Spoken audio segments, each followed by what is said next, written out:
Oh, hi. Getting cleaned up here in the Navion after a great hike here in Creede, Colorado.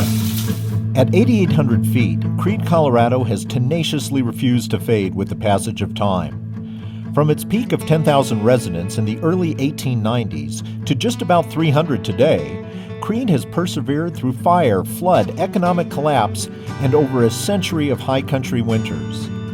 As one of a handful of Colorado's historic mining towns, it's an RV-friendly destination that's a little hard to get to, but easy to access with plenty of good campground choices. Our home for the next several days is the Mountain Views RV Park. From the park, it's just a mile north into town along an easy path for walking, bikes, or ATVs if you don't want to drive. The town hasn't changed much in over a century. In its heyday, silver miners, ranchers, and lawmen followed Willow Creek up from the Rio Grande River to the canyon at the end of town. Two notables were Bat Masterson, who ran a social club for a while, and Robert Ford, the killer of Jesse James, who was shot to death here in his own makeshift saloon. There's fishing, four-wheeling up old mining roads, and hikes that start right in Creede. Terry and I plan to hike to Inspiration Point and beyond for an even grander view of the Uncompahgre Range. We'd return by mid-afternoon and then get ready for dinner and an evening with the town's most famous summer residents.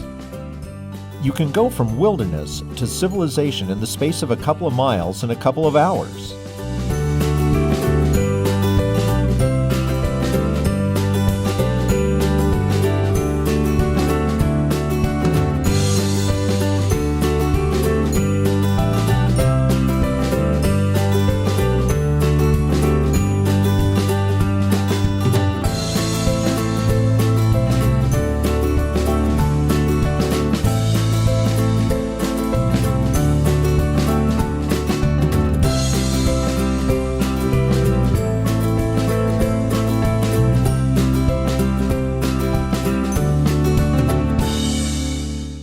Tonight we have tickets to the Creede Repertory Theater, which, despite its remote location, has built a national reputation over its nearly 50-year history.